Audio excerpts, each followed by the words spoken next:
Olá, a demanda interna fraca, escalas confortáveis. O pecuarista que está no jogo tem que negociar com a indústria, que insiste em pagar menos. Agora no mercado pecuário DBO.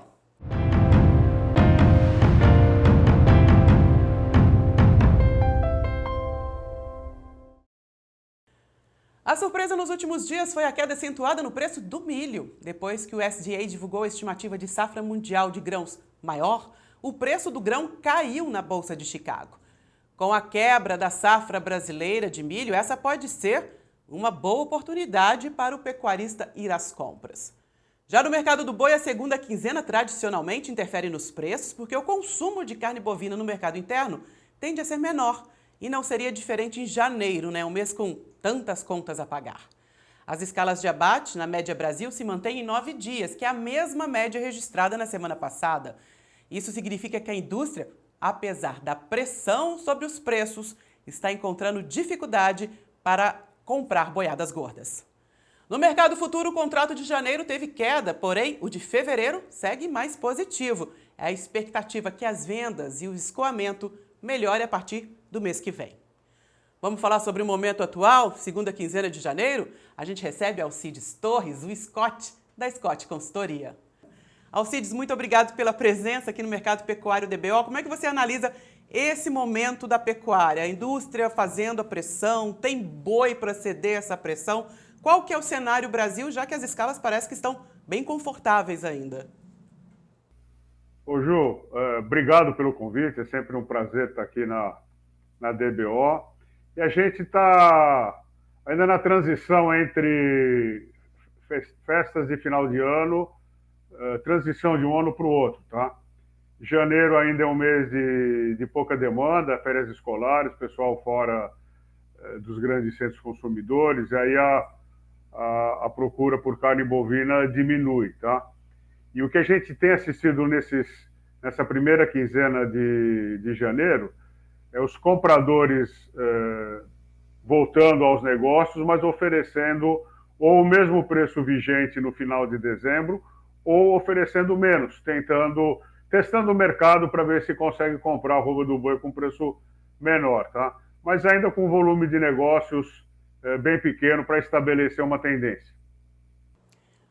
O pecuarista também está de férias e resiste a essa tentativa de baixa? Porque a gente tem visto em algumas poucas praças um movimento de alta, leve, né?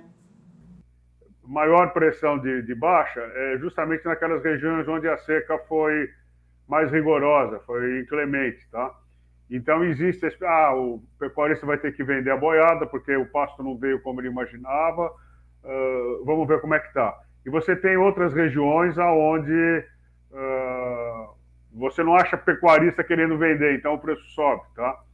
Mas assim, a seca e a alta temperatura, além de ter prejudicado a soja e atrasado a semeadura da soja, também prejudicou as pastagens, tá? Então é por isso que ainda o mercado, esse ano em especial, o mercado está mais indefinido do que nos anos anteriores, nessa mesma época do ano. A safra de boi gordo, ela chega esse ano? Como é que você analisa depois de algumas chuvas, que já caíram? Segundo as análises que a gente faz da meteorologia, os mais pessimistas dizem que esse volume de chuva de janeiro, e janeiro chove bastante na região sudeste, no Brasil central, etc., nós já perdemos o tempo, né? Então será insuficiente para recompor os grãos, para recompor os capins, mas eu acho um exagero, tá? Então, mas vamos ter safra. O ano passado, é bom que a gente lembre, a safra de boi foi até agosto, né? Foram 8 meses aí de safra. Então a safra vem, ela deve estar demorando um pouquinho para começar agora, justamente porque a gente teve uma entre safra curta em 2023. Então a gente pode até dizer que a gente ainda está num período do final da entre safra de 2023, mas a safra vem, viu, Ju? E vem com força. A gente recebeu aqui algumas perguntas, Alcides. A gente pode esperar preços mais estáveis para o boi nesse ano de 2024? Qual que é o cenário que a gente consegue visualizar para esse ano? O cenário é esse mesmo, a pergunta é boa. A gente deve ter preços melhores do que o ano passado. A gente não pode esquecer, Considerando a Praça de São Paulo, a cotação foi a R$ 190, praticamente inviabiliza a atividade, não é? Então, esse ano a gente deve ter preços por volta, considerando sempre São Paulo, em torno de 240, 250, 235, nessa faixa, tá? Então, preços melhores do que o ano passado, sim. Mesmo porque tem menos vaca, ainda tem muita vaca que vai para abate esse ano, mas muito menos do que aconteceu no ano passado. Alcides, essa semana a gente teve a notícia, né, com o levantamento do SDA, de uma safra maior para os grãos, para o milho principalmente, uma queda acentuada no mercado do milho, chegando a 9% na safra brasileira. Isso pode mudar o jogo para a pecuária? Já que a gente imaginava uma falta dos grãos, que poderia impactar o preço do boi lá no segundo semestre, dificultar o confinamento.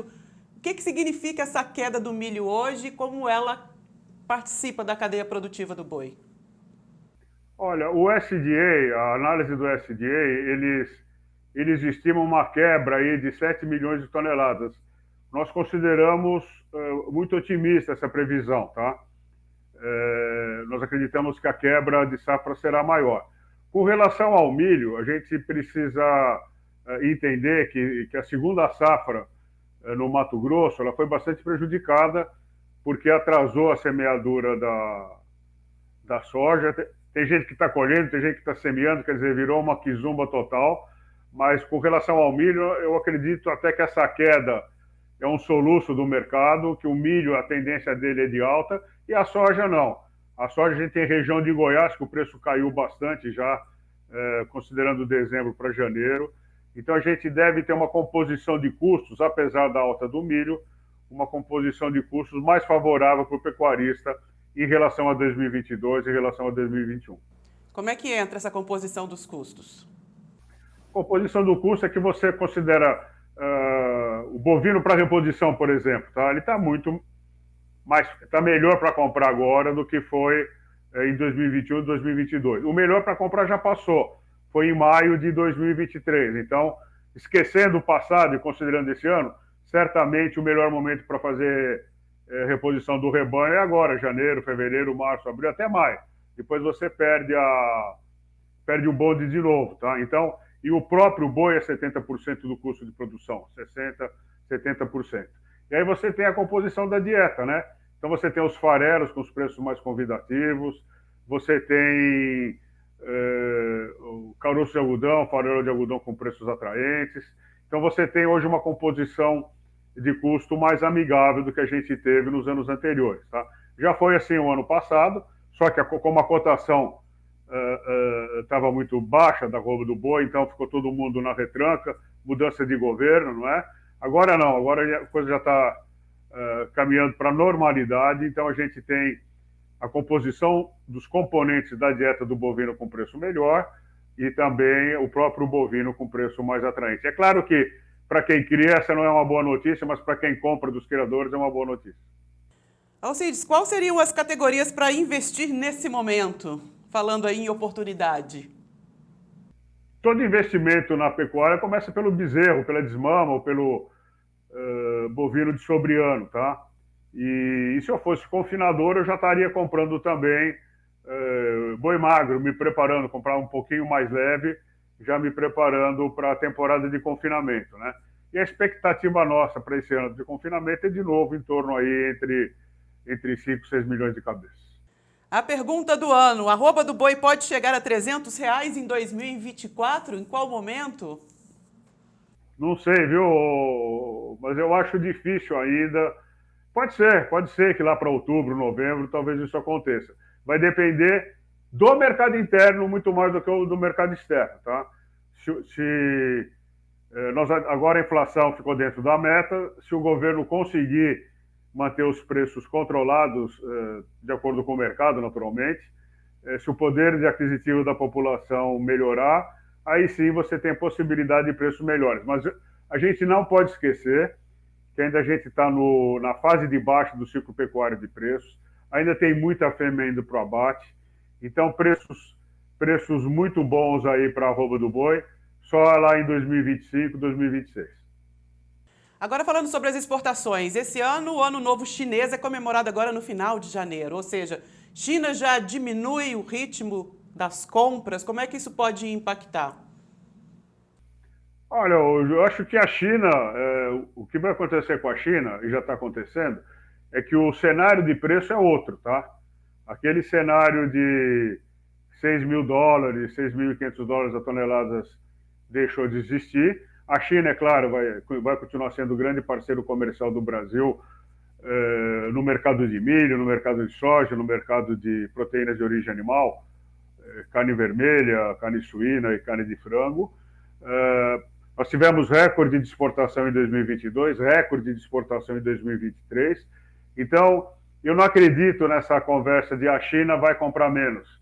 A China vai continuar comprando muito, não é? Então, a gente deve ter 2024 mais um ano bom para exportação de carne bovina. Lembrando que todas essas análises de mercado, elas valem para o dia de hoje, viu, Ju? Porque o mercado é muito volátil. Sem querer estender bastante aí até o final do ano, segundo semestre, como é que você está vendo esse momento da pecuária e o que o pecuarista tem que ficar atento? Qual que é a estratégia hoje? Olha, Ju, hoje ainda nas fases de baixa do ciclo pecuário de preço é o momento de investimento, tá?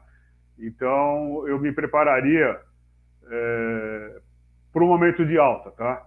Então, se eu sou um engordador, eu já repunho o rebanho com a cotação da arroba mais barata, tá? Para aproveitar a alta do preço da arroba que vai acontecer em 2025, 2026.